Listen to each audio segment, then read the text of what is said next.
Welcome to Facing the Nation for the 26th of April, 2024.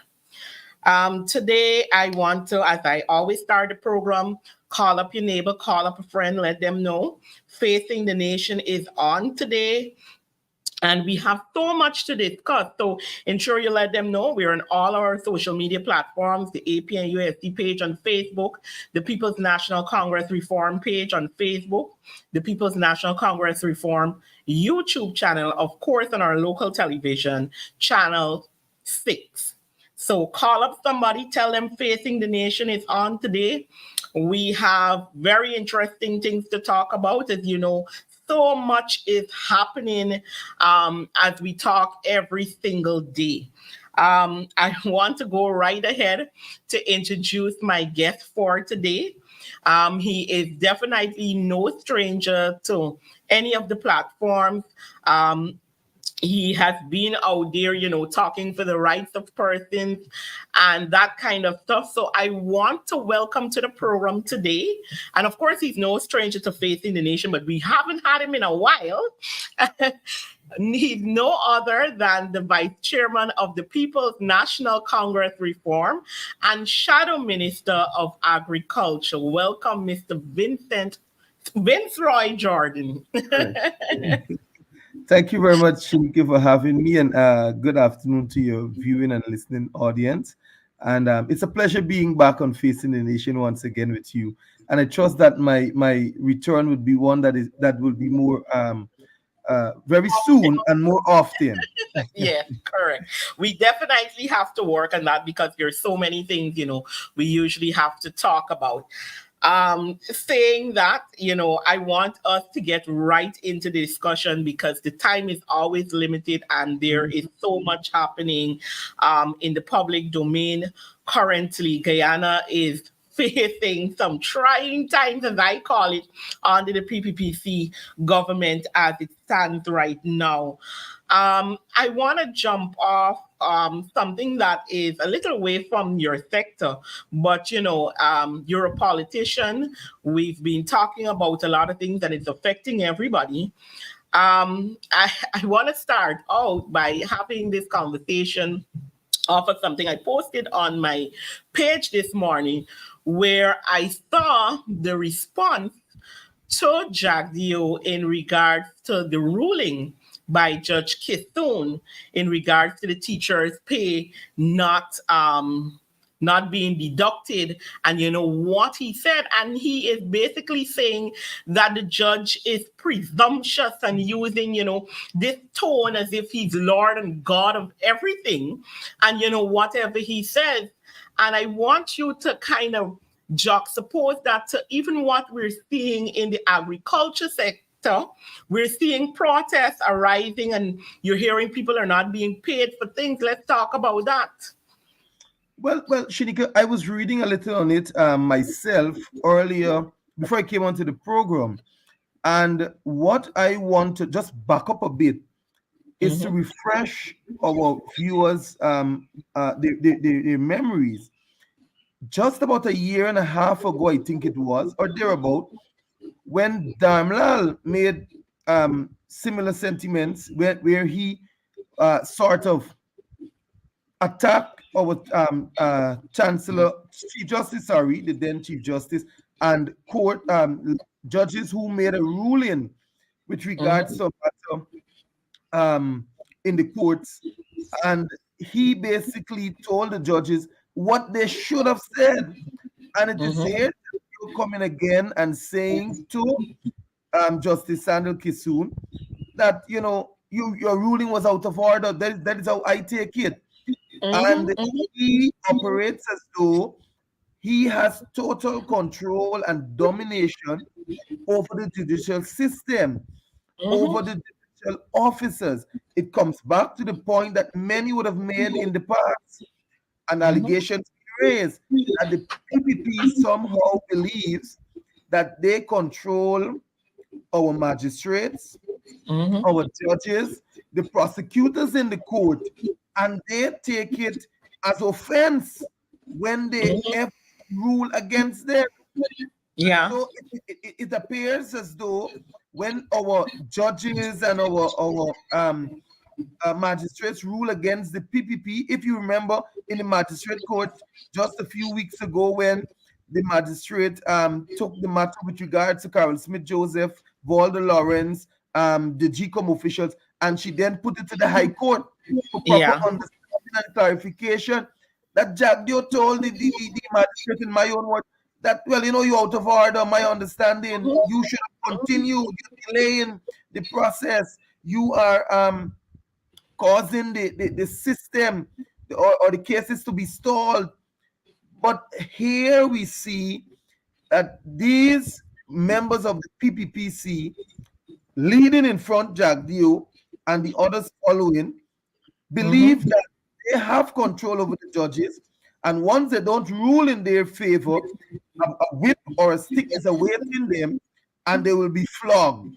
But Justice Daniel Kisoon has proven and shown to the entire, as a matter of fact, to the world, that he will rule according to law, to the best of his ability, to the law, and the fairest in what he can be in terms of the judgment. And that is what he has done.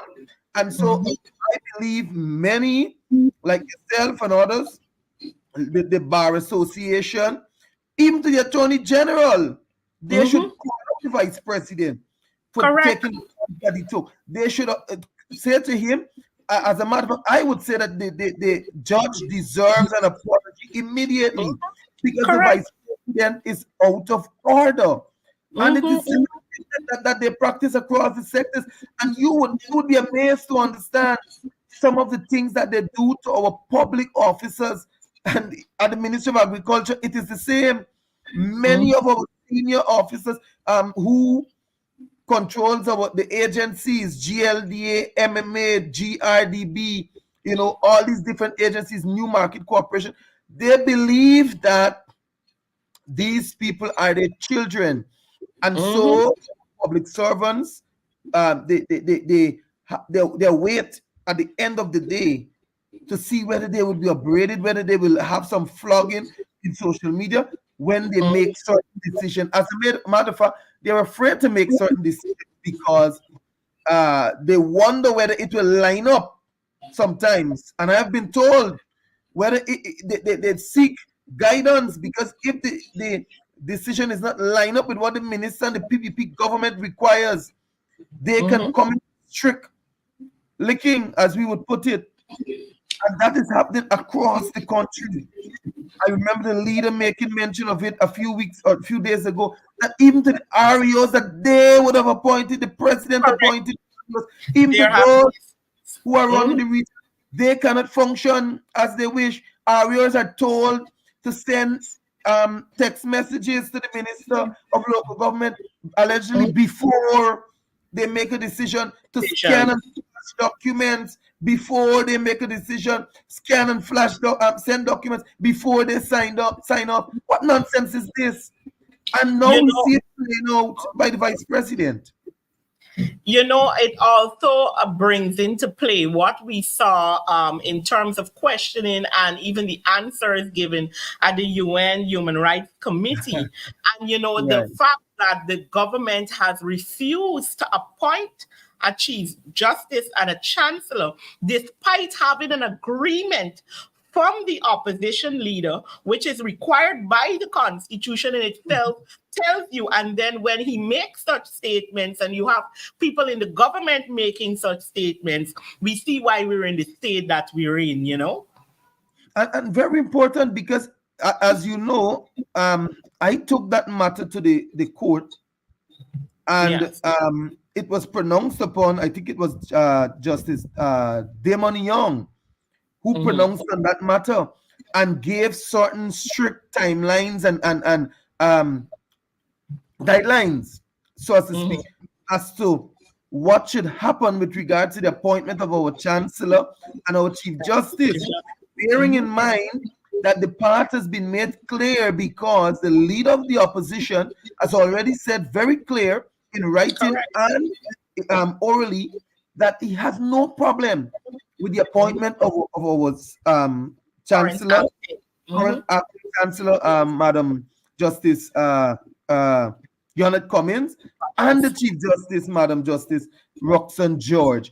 And because he has made that clear, I don't believe there is even a necessity for talks again. The Correct. president can now move forward to appointing the chancellor, appointing the chief justice. But you know what? They don't want to do that because we see what is happening presently in Mm-hmm. the system, and they know who they want to put, and so they don't want the current acting members, and so they're Mm-hmm. playing with time and they're playing with people's emotion and people's ability on the job. And when they believe it is right, they're going to come back and say all manner of things, and then Mm-hmm. the people never get appointed. But Pointed. that has already been moved in the court, and it is up to President Irfan Ali to do Mm-hmm. the honorable thing and ensure that they are appointed. Correct. Moving into the agriculture issues. Yesterday we saw workers striking in the sugar industry.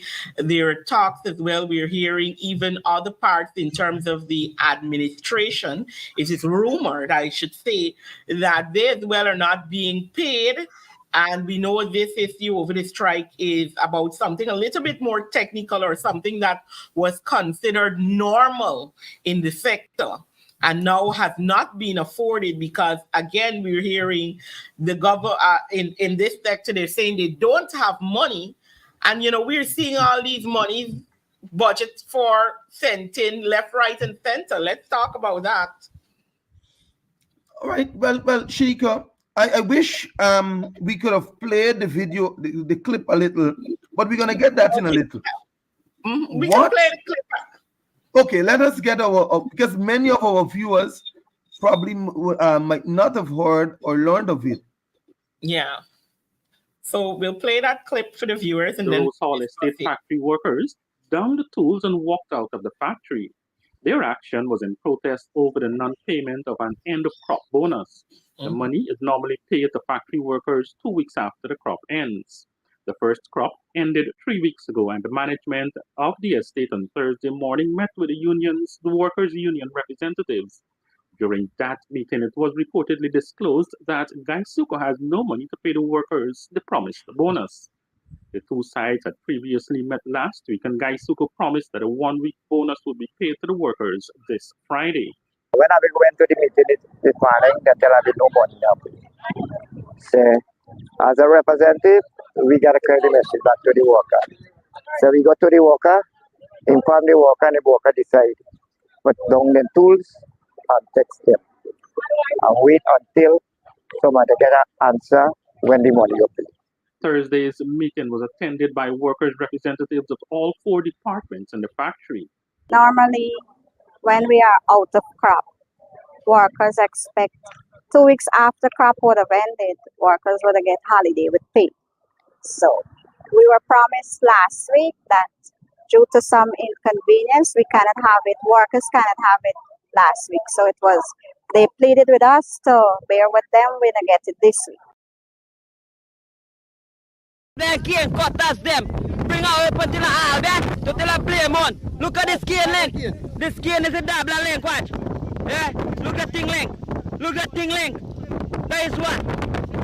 They can't cut them until a play on. Look that.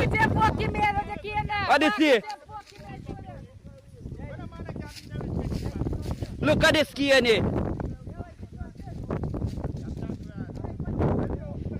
not cane scones. This is grass, mother scones. This is grass.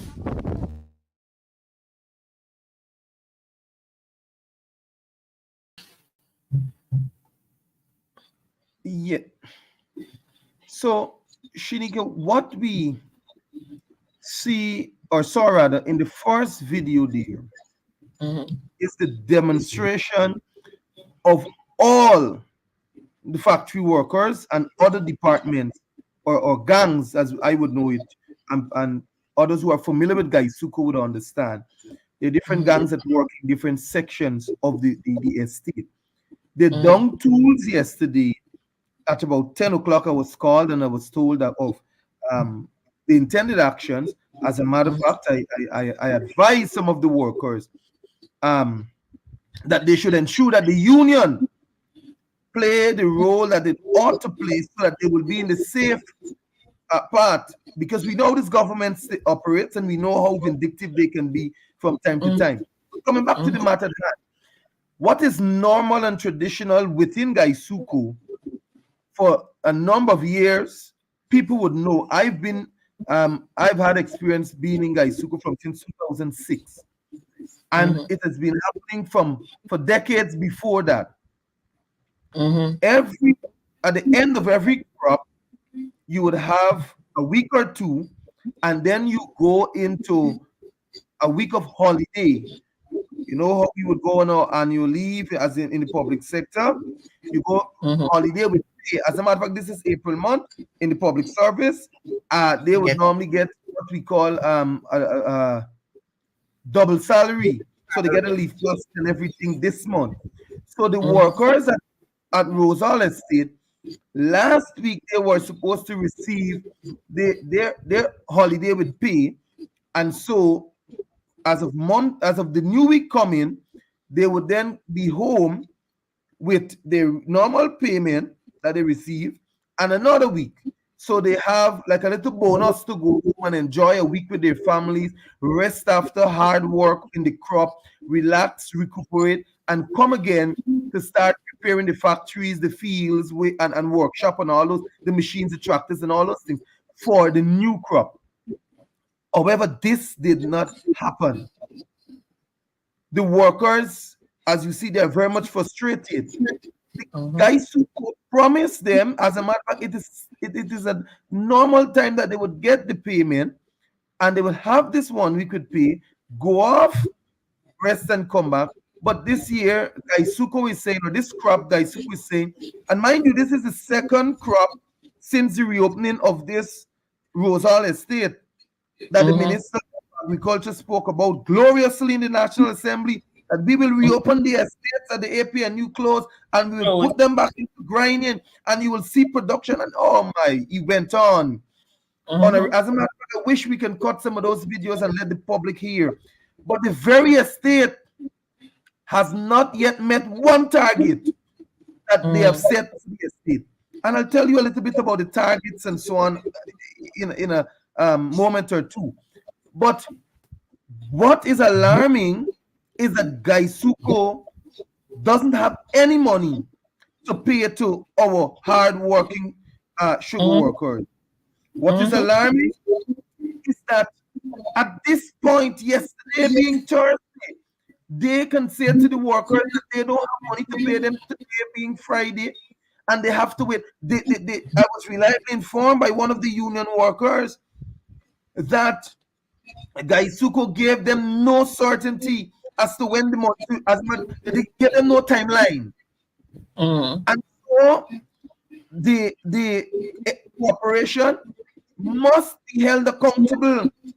And here we see again playing out the incompetence of not only the management of Gaisuko, but the supervision of the board of directors and the government with regards to Gaisuko, because you are running an entity and the entity is failing continuously to the point it is hemorrhaging day after day, year after year, to the point now you cannot pay our workers who have worked for an entire crop, and they are now going on their week of rest.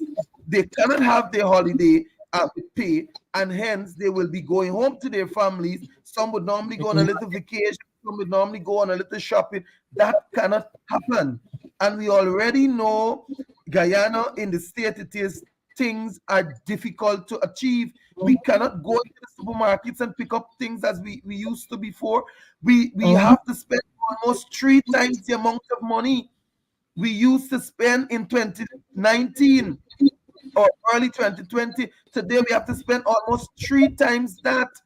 So if a family of 3 used to spend 25,000, they have to, or people say burn the belly and prepare to go with at least $70,000 to $75,000 to get the same things they used to get then. And so I cannot understand now that Gaisuku is coming to say to our workers that they don't have money to pay. You know what I need to mention also, Shanika, is that about, I think it was October, November, the latter part of last year, we as the coalition put out a statement when the pensioners of Iflat Estate were not receiving their pensions on time, when the pensioners of Blaymont were not receiving their pensions, when workers across the sector were told, and I have the copies of the emails that were sent to all the human resource and finance managers, that they cannot pay that week. And when we made the public pronouncement and we put the statement out, the minister came to the defense of Gaisuko and he said that Gaisuko has the money to pay, and the rumor that is being spread that Gaisuko has some shortage of money is far from the truth. And in a day or two, we saw them running helter-skelter, and they eventually made some late payment. But my take on it is, as shadow and seeing what they're doing with the entity and monies that have been budgeted, some over $33 billion thus far in just about 4 years, it is going to waste. And to know that we would have plugged $33 billion and more into a sector, and 4 years later, you come in to say to our sugar workers, our fathers and mothers, that you have no money to pay them. It's high time to ask the CEO, don't wait on him to be removed and replaced. Correct. The CEO and the board must pack their bags and go. And like I said to the Minister of Agriculture in my budget presentation, that he too, failing to be able to properly manage this entity, and by extension many other entities within his watch under the Ministry of Agriculture, he too should pack up and go, because Zulkifli Mustafa has demonstrated his grave incompetence along with those we have as his political support. We also recognize and see out of this, Shanika, that Gaisuko indeed has been failing. Because we cannot account for $1 of profit. We cannot account for one successful crop in Gaisuko since this government took office. As a matter of fact, we are at a point where the first crop of 2024 has come to an end at Rosal Estate, and that estate has not achieved its first target. And so I am saying to Guyanese and to people who have the minimal level of understanding that the PPP is bad for Guyana, the PPP is bad for Gaisuko, and that the Minister of Agriculture must go. And once he goes, the government should go, Shanika. Because it is, as a matter of fact, I am saying that all the estates should join in solidarity with those, because very soon Blaymont come to an end. Iflat would have come to an end, Albion would have come to an end, and they too will face that at some point in time. So they should be solidarity with the others. You know, before we come up, because there's so many other industries on the agriculture that are in a dire state currently and punishing. You know, one of the things that they bash the coalition and talk about, us not respecting sugar workers, and, we closed down all these estates. But one of the things I remember as well, you pointing out in your budget presentation for this year budget, is that the record shows that under the coalition, we would have produced more even in this sector, than anything they have made within 2 and 3 years, despite these claims that are being made. And Chiniki, you're correct, because I can say offhand that the coalition government left Gaisuko producing almost 200,000 tons of sugar at an average over the years, and coming down to the end, we went somewhere there about 100 and something tons. But the interesting part here, because we all know that we would have the two estates would have been closed and what's not, and how they chastised the government for what they did in terms of right sizing and ensuring that the entity is in a viable, sustainable position. We know that when the PPP took office, Gaisuko was producing with just those 3 estates over 100, just over 100 tons, 1,000 tons of sugar. But today, Gaisuko is struggling. It is hard. It is difficult for Gaisuko to produce 50,000 tons of sugar. They've revised a target of about 75 or 78,000 tons to 66,000. They revised it to 53,000. They could not have made that and all. It is a total embarrassment on the part of the people in government and the incompetence of Gaisuko, because even Ray Charles can see that what is happening in the entity today is as a result of the incompetence and the mismanagement of Gaisuko. Because we have ensured during our tenure that we place monies into Gaisuko, but at the right place, doing the right things.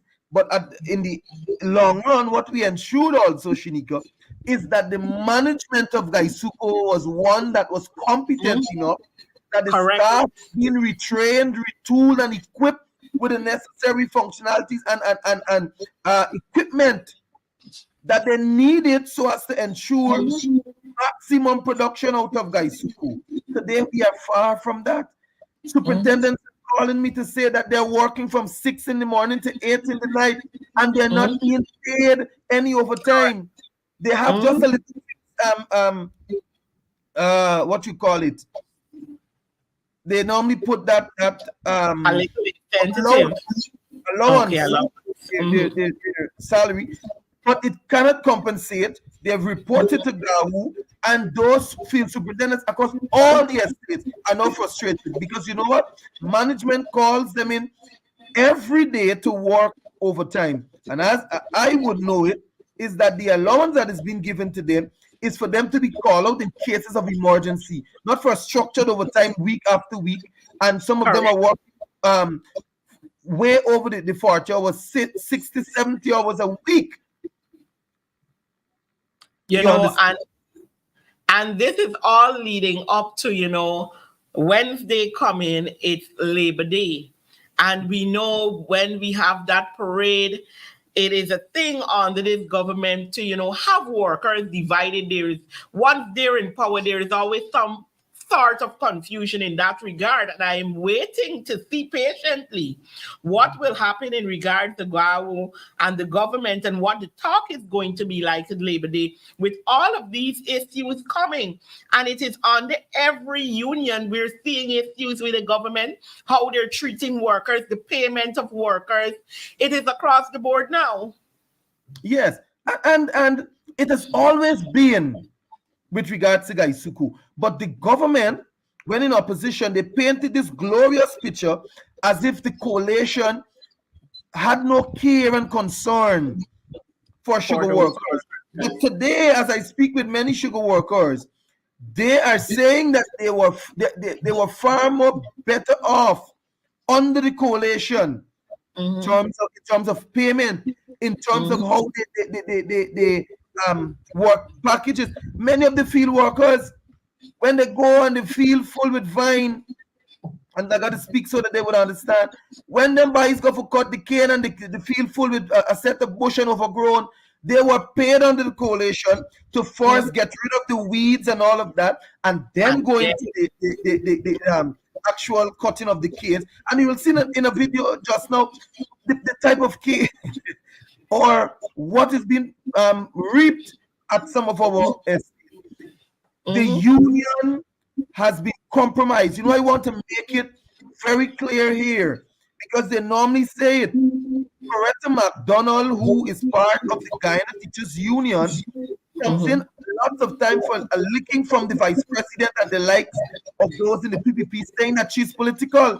But Guyanese must remember and understand that Gaisuko, over the decades that I know myself, being sensible enough to understand what is happening, has always had the president or the head of the Guyana Agricultural Workers Union being a member of parliament, sitting on the PPP benches, whether in government or opposition. Komal Chan was always there. We see, oh my, his name is slipping me. Sipal Narayan is there presently. And what happens year after year is that they make no substantive representation for the workers. Correct. As a matter of fact, it is a PPP decision that is always arrived at so that workers can receive anything. They decide what they give them. They decide how they must work. They decide what comes out of every challenge that the union puts forward. So why you want to talk about Coretta McDonald when you have seen right that the PPP controls and sends to the workers to do as he pleases? And that is part of the reason why Gaisuko is in such a state as it is today. I just want to touch on this quickly before you come back. Go ahead. What we see happening at Albion Estate in terms of production. Albion produces over 1,740 metric tons of sugar this crop. In the history of Gaisuko, in the history of Albion producing sugar, they have never produced such a low amount of sugar in an entire crop. This production that we're hearing here is what Albion before time would have produced in a week. One grinding week. I am saying that even if you check at Blaymont, when I was working at Blaymont during the early 2000s, Blaymont's weekly target was 1260. I cannot forget that. I worked there for years. 1,260, and Albion was always more than Blaymont because of the larger capacity, the grinding hours, and it has, that larger capacity. Albion had a target of 7,397 metric tons for this crop, Shinika. And to my God, they can only produce 1,700 metric tons. It is not only embarrassing, it is disgraceful Correct. for the Minister of Agriculture to speak about Gaisuko in any way. And when they will turn to Guyanese and tell them that they're going to make 100,000 metric tons of sugar this year, come on, man. It is far from reality. And I want to challenge the Minister of Agriculture and Gaisuko because they always come after I finish a statement or I finish a presentation to say that it is not true.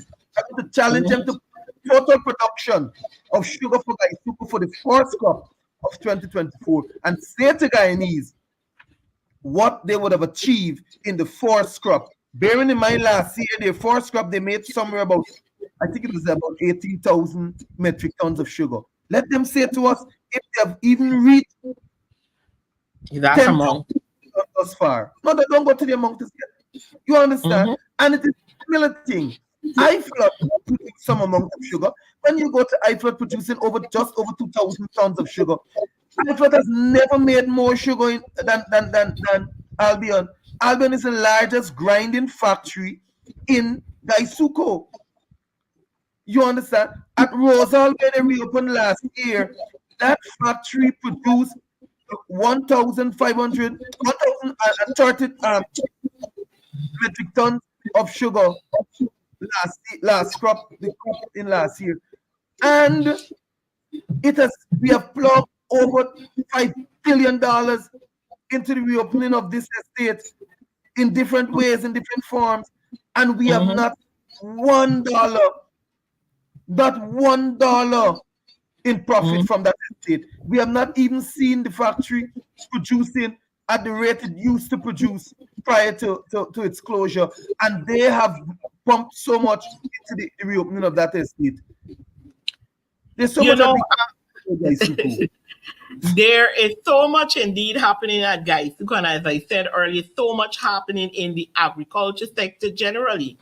The leader visited Blackbush Polder area about a week or two ago, and the issue of what is happening with rice and the paddy bug, and that even spilling over to areas where the cash crop farms are close to the rice farms, and how they're spraying, and even where there were lots of losses because of the paddy bug, and the government saying they're pumping, I suppose at this point, billions of dollars into compensation for those rice farmers. And they're saying things like, people are being placed on a list. When the extension workers go do their own visits, do whatever is necessary and produce a list, people's name are being taken off because they're perceived to be a support of the coalition, or they said something bad about some PPP person. And that's the kind of handling as well we're seeing. But I know that there is a real issue with the rice crops as well. Right. So it is no secret, Shanika, and I think about 3 weeks ago, I prepared a statement. Well, the coalition, we released a statement. Yes. With regards, and let me pull that up so that I can read the exact heading of that statement. And it says, the absence of a proactive pest control system to address the paddy bug infestation in the rice industry is a manifestation of PPP's incompetence and mismanagement. And the entire statement is true again. We have seen and heard, I want to pull that up too, in the 2024 presentation in the National Assembly, Shanika, none other than the Honorable Minister of Finance, the minister within the Ministry of Presidency with responsibility for finance. We heard him. Oh yes, and how he normally goes up on the floor in his glorious performance. He said, and I will quote at page 36, paragraph 4.55, so that Guyanese can be reminded and understand. And hear what he said. He said in 2023, government, and this is the PPP government, launched a new high-yielding bio-fortified zinc-enriched variety, established a seed processing facility at Blackbush Polder, and a biocontrol laboratory for addressing the paddy bug infestation naturally, and introduce nano fertilizer as an alternative to conventional fertilizers. Now let me just let our Guyanese, especially rice farmers, understand.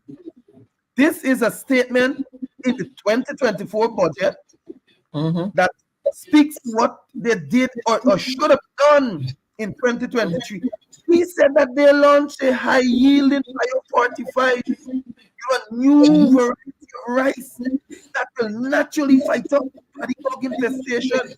And here we are, just over a year later, fighting. Paddy bug has infested our rice in a sector, causing some farmers in region 2. One farmer said to me that he lost almost 85% of his paddy when he went to the mills. You cut the paddy, the rice, you take it to the mills, and then the mill will do what they term a grading system. And so they will grade the paddy according to, they give that grading. And what is best, that is the A grade, they will give a price. And the rest will go or waste because of the bug infestation. The paddy bug, candy, whatever you want to call it, it sucks everything out of that, and so you get shells. It is, it is light. It doesn't have any rice. It's not within the shell there, so it goes to waste. And we are seeing in just about a year the very thing that this government launched to tackle paddy bug infestation and to introduce nano fertilizers and all of that. It will work. They said it should work. The farmers reach out. What the farmers at Blackbush, Boulder, and some right here in Region 5 said to me? They said that they're holding GRDB research, rather. The boys from the Rice Research Center accountable for the losses that they endured because it is the expense, because it is them who advise them, the farmers, about some of the chemicals that they should use. And surprise, I went to visit one farmer, met me at Bushlot the other day, and then another at planting at the back of Fort Wellington. The guy said to me, all the rice that were infected by the paddy bugs, and he sprayed them, all blast, all gone to waste. None of the rice. Wow. So this government is failing in every, as a matter of fact, let me stick to agriculture. The agriculture sector is in a mess as we speak. Because if it's not sugar, it is rice. If it is not rice, it is drainage and irrigation. If it is not drainage and irrigation, it is meat production, it is poultry rearing, it is dairy, milk production. It is now even in region number 7. Not to make me, because I know our time. In region number 7 in Bartica, where farmers pick the pigs, they cannot afford to sell because you got somebody close to the PPP bringing in meat from Brazil. He importing or doing whatever is legally or not, and the price that he is selling it for is far below that of what the persons who are buying the feed, taking time, paying workers in Bartica and its environs. And in Region 6, the similar thing happens. And so you find that it is a total breakdown across the country. When we had the issue with eggs, I questioned the minister during the budget presentation about eggs and chicken. We know of the smuggling of chicken across region, the Suriname vessel and coming in from backtrack. We know and we understand the level of corruption there. The chicken that is being smuggled in the country allegedly is even being stored at the facilities of the government. So in the government compound, that is the level we've gone to. You understand? And to compound that, I mean, what many of the farmers are talking about, it is one thing to experience these things, getting advice or being given something else to see if you'll get your crops done properly. Losing it and then not being compensated for it is another thing. And, Exactly. there is a lot of money that this government is claiming to be spending, particularly in the agriculture sector, in forms of cash grants, because right now that's one of the biggest areas you're getting cash grant thing, but the farmers and persons rearing poultry as well in Blackbush, Poland, those areas, Region 5, Region 6, even some in Region 2 are saying the same thing. They are not being compensated for their losses, despite they're hearing the announcements about how many $billion are being handed out to farmers, etc. And they want to know, in some cases, who are they? And in other cases, they know exactly who are the people who are getting money, who in many cases should not be getting because they don't have anything.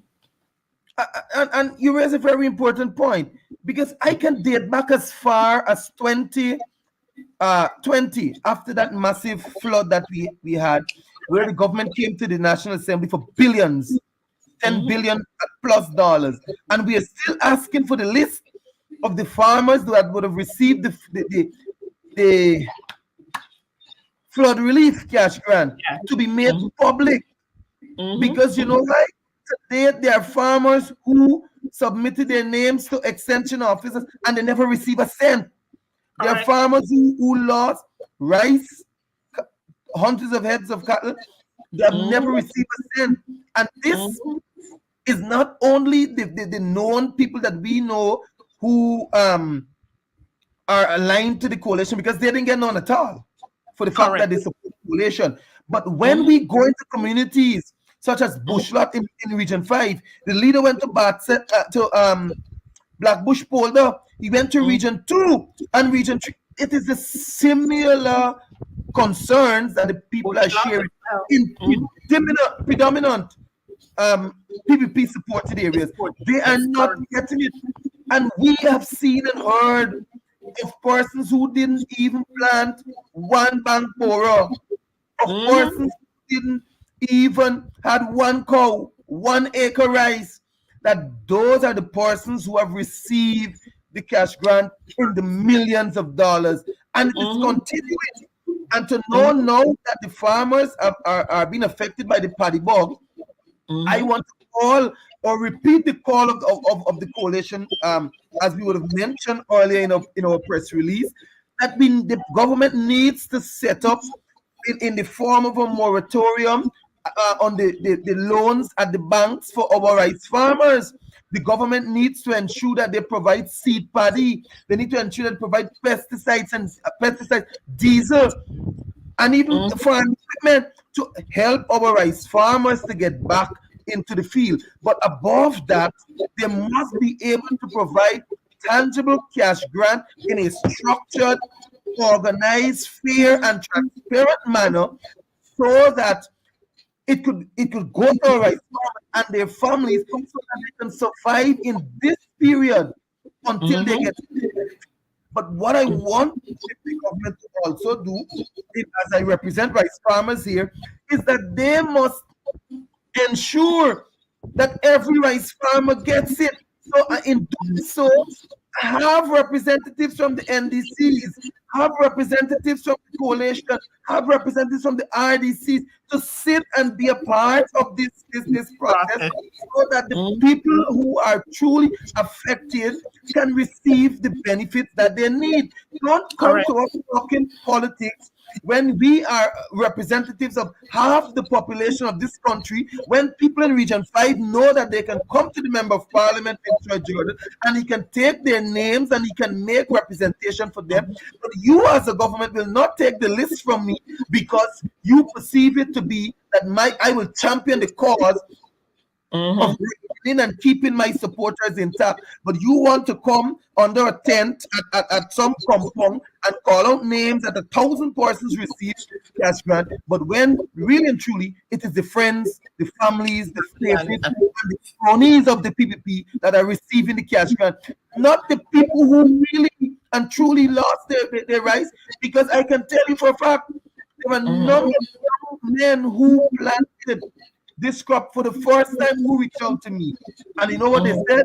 The Minister of Agriculture, they said to me, has never came to see what is happening to them. They said when they wrote to the Member of Parliament for Region 5, Honorable Jaffer Ali, he has never visited And is it because those young men from communities such as on the Neiman, Fort Wellington, Hope Town, number 5, Litchfield, and the likes, and they like to play this race based in the politics. Correct. People from Fort contacted me. As a matter of fact, a team from Bad Settlement is presently, I have a group where they're complaining and they're speaking about the losses, and Zulfikar Mustafa nor his agents have not visited not one of them. So how are they going to do a proper assessment of what has really happened within the rice industry and to properly compensate our rice farmers? That is my big question to the Minister of Agriculture. You know, we are in the 4th month. We're almost at the end of it, heading into the month of May, which would be the 5th month. And I want to read the headline of, I believe it's some one of these government agencies, news agency things, or from Ministry of Agriculture, I believe.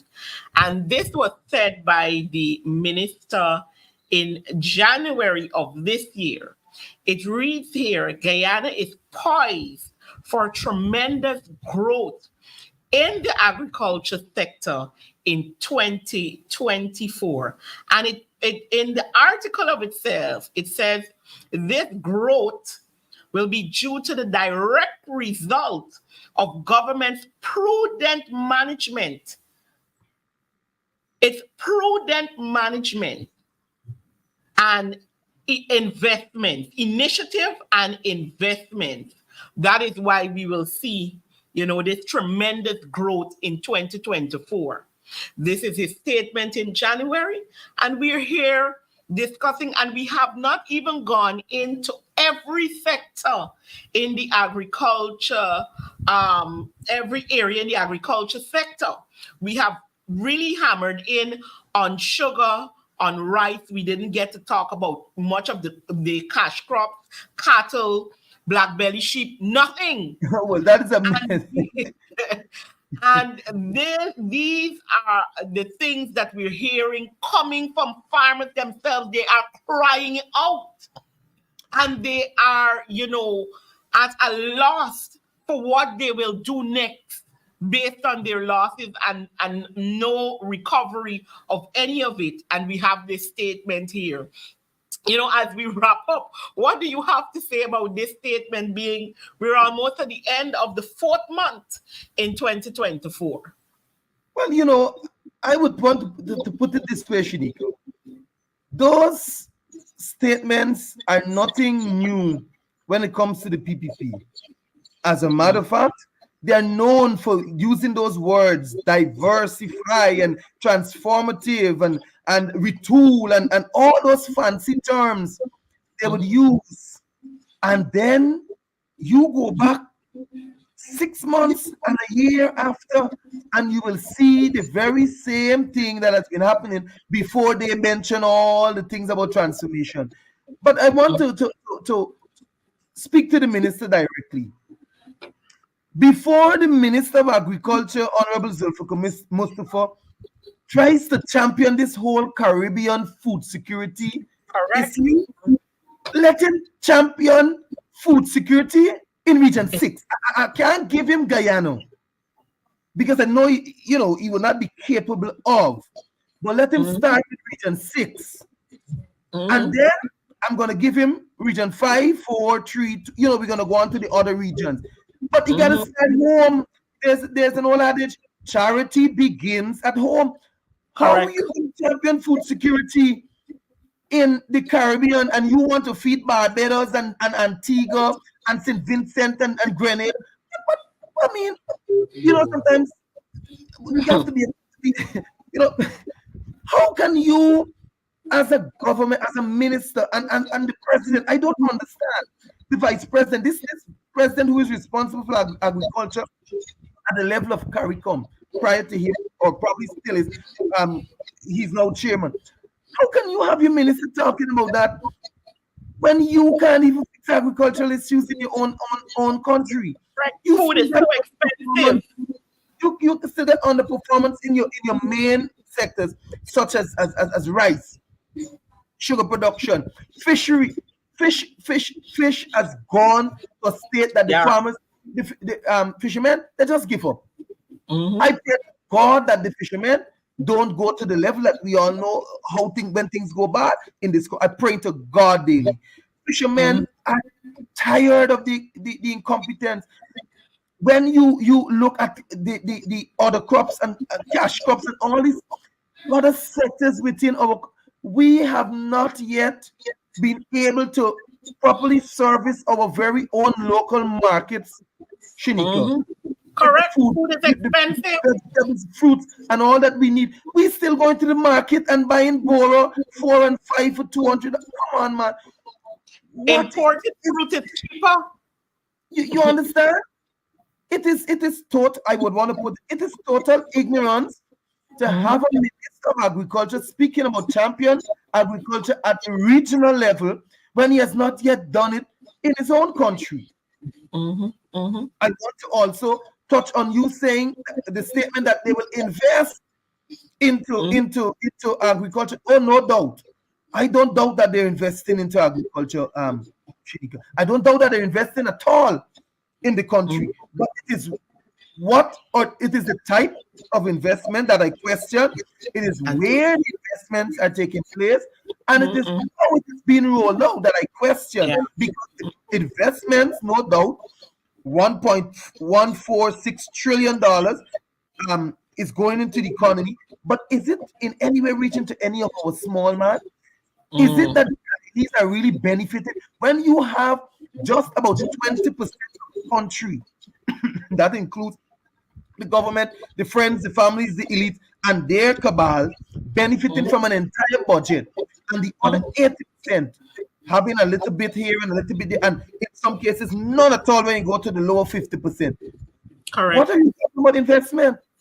We know and we've seen. I can pull up my notes. As you see, we got to spend about 2 or 3 programs to deal with this. Correct. Because we know that the government said that they now plug some $72.3 billion into upgrade and maintenance of national DNI, drainage and irrigation structure. That sector in the Ministry of Agriculture received 72 billion. But I don't have to begin to tell Guyanese about the corruption with the hundreds of millions of dollars, as a matter of fact, billions of dollars on the pump stations across the country in region 3, in region 2, in region 5, Bell West, Canal number 1, A-line, Blackbush, Polder, Cottage, you name it. The one making the news every night to people. That is the investment the minister is talking about. If that is the investment they're talking about, I don't know when and how it will ever reach a small man. And so for the minister to come to speak about seeing transformation, I believe he needs to launch an entire query into whether the transformation has really reached any of the farmers throughout Guyana and not those their friends. Go to the ordinary, go to the people in the streets, and you will hear and you will know. And I read just 1 minute. I think it's a day or two, one of the writers, I think it's Guyana, Chronicles, the Chronicle or the Times, I can't remember, but somebody wrote, and they're saying that the leader of the opposition visit to Blackbush Polder was a clown show, or they put a term to it that it didn't service. They don't see it's a joke. It's a joke. But I want them to understand that it is out of the same joke that we get to see, we get to know, and we get to feel the real issues that are affecting the Guyanese people in every walk of life, in every strata. We get to see and feel as we move around this country. So we got to come back to talk about the Rupununi, agriculture, the Rupununi. I was there firsthand. Yes, and we didn't get to speak about that. You know, and I believe this government, when we spoke about it, they said to us that it's not true, but I got to wrap up. But lo and behold, a week and a half after, the president went in with hundreds of pounds of cassava to the Rupununi. Comical is that? Correct. And they put their foot in their mouth every single time.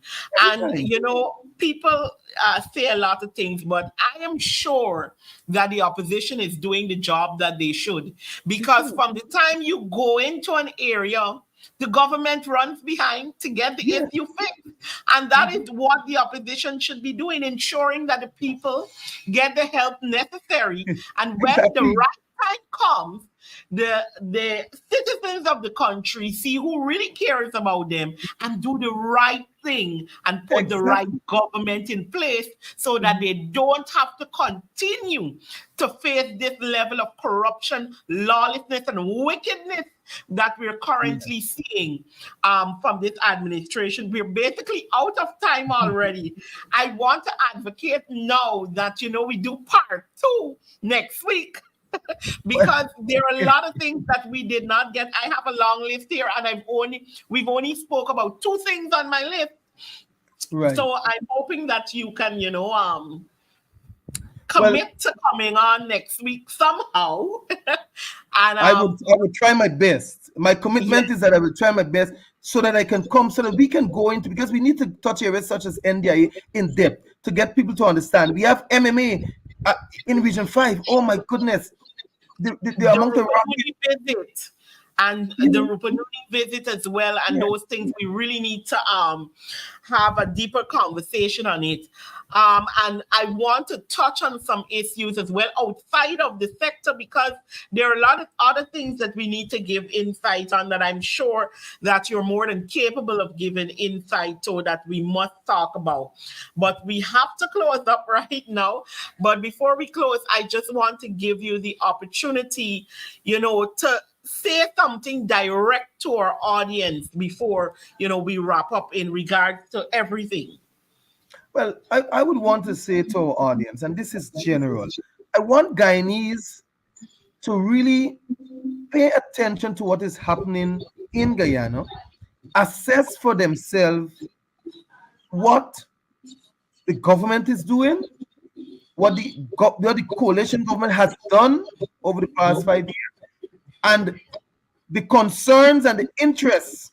Look at the concerns and interests that the opposition has put into their well-being and their welfare, and to, as of today, commit to making a conscious decision at the nearest general and regional election. And that would be my new term from now, Shiniko, at the nearest general and regional elections. And don't make these programs just for entertainment. Make them programs that will point to your policies, will point to your issues, and that will lead you to the government that you will want to elect and see lead you in the future for the next 5 years. I thank you. Correct.